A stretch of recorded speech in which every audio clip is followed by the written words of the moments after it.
Let's say you've had a particular spiritual experience. Why not just keep feeling into that feeling of ecstasy or wellness or equanimity or whatever that is? Why do any work on any other aspect of our lives, such as relationships or some psychological features of our lives and our psyche? Well, I call this channel Holiness Connection because I believe that the different aspects of ourselves, spiritual, body, emotional, relational, are all intertwined. And in today's video, I want to talk about why it's important for the spiritual journey itself that we pay attention to and work with some of these other aspects of our lives.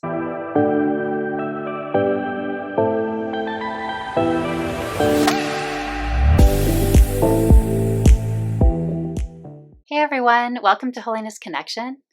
If you enjoy this content, please like, share, and subscribe. I'm hoping to get it out to as many people as possible who might find it useful. So today I want to talk about this concept I have of holiness with the WH, the wholeness of ourselves, including all these different aspects of our lives, the inner and the outer, the relational to ourselves and to spirit on the spiritual journey and to others in relationships, our psyche, our emotions, our body. There's all these different ways, we're really one whole, but there's these different aspects of ourselves that we can look at and that can feel like parts of our lives. But I think it can still sometimes feel like these aspects aren't something that we need to work with as consciously, particularly if we want our focus to be on the spiritual journey. So a few points here. The first one is kind of what I was saying in the intro to this video, that this is all inseparable. So the reason we have to work on something like, let's say, some of our psychological tendencies is because it's really just there, part of it, right?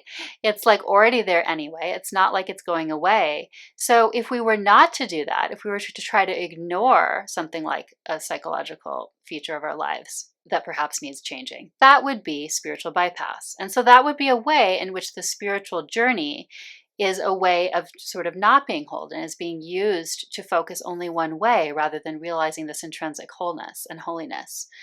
And because it's spiritual bypass, that bypass piece means that we're not addressing something that needs to be addressed. And so somewhere down the line, in some way, that would affect us in our lives and possibly affect the spiritual journey as well, since we're intrinsically one.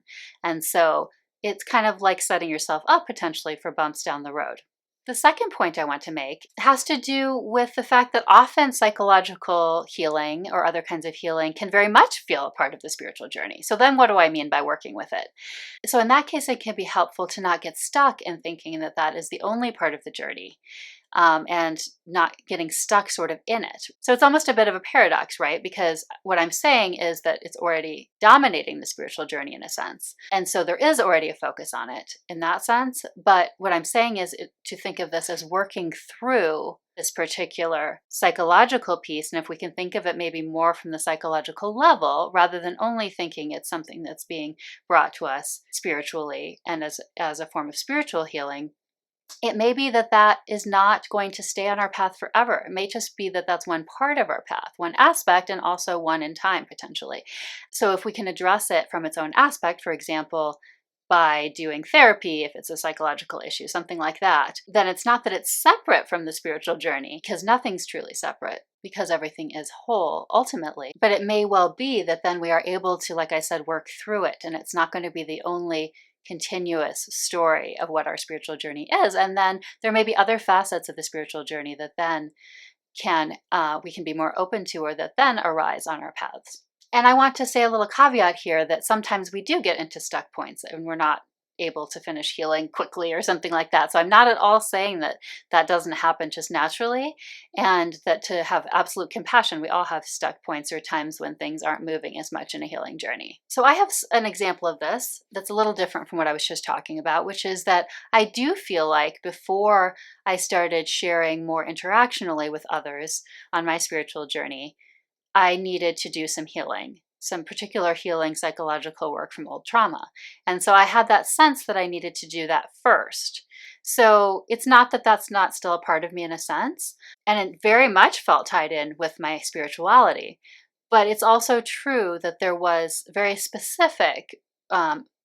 very specific addressing of it that I needed to do. And then it is true that there's a different stage now in my spiritual journey where that isn't as dominant. The third way I wanted to talk about here are particular pitfalls that can happen if we're not addressing areas of our lives that don't feel like the spiritual aspect. So I mentioned spiritual bypass already. That's one of them. Another potential pitfall among many that I'll just mention a few here is potentially grandiosity. Sometimes one can have a spiritual experience and then that feeling of call from it or of messaging can actually lead to grandiosity, potentially even towards a mental disorder to that level. And I do think that the humility of coming to terms with our full humanity and our own stuff, our psychological stuff, addictions, patterns, relationships, coming into relationship with our bodies, taking care of them, our bodies, dealing with what comes up, all of that is actually very much a way that keeps us grounded and keeps us from that kind of grandiosity that can sometimes occur. And in a similar way, having the focus on these other aspects of ourselves that haven't been considered as traditionally spiritual helps us understand that not everyone's journey is the same and that all spiritual journeys are unique. Of course, we have lots of shared aspects, and there's, of course, we can think of a fundamental oneness. However, even within even within a particular religious tradition, people's spiritual journeys can be quite different from each other and unique. And working through all these aspects of ourselves, we start to realize that our shared humanity, and then we realize that about others as well as ourselves, that they are having their unique journey. So hopefully that's encouragement, even as you do practices that you might consider particularly spiritual.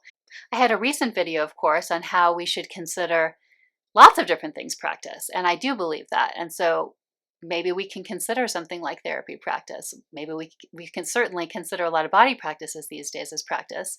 So really, like I said at the beginning, these are all intertwined, and it's not that the spirituality is separate.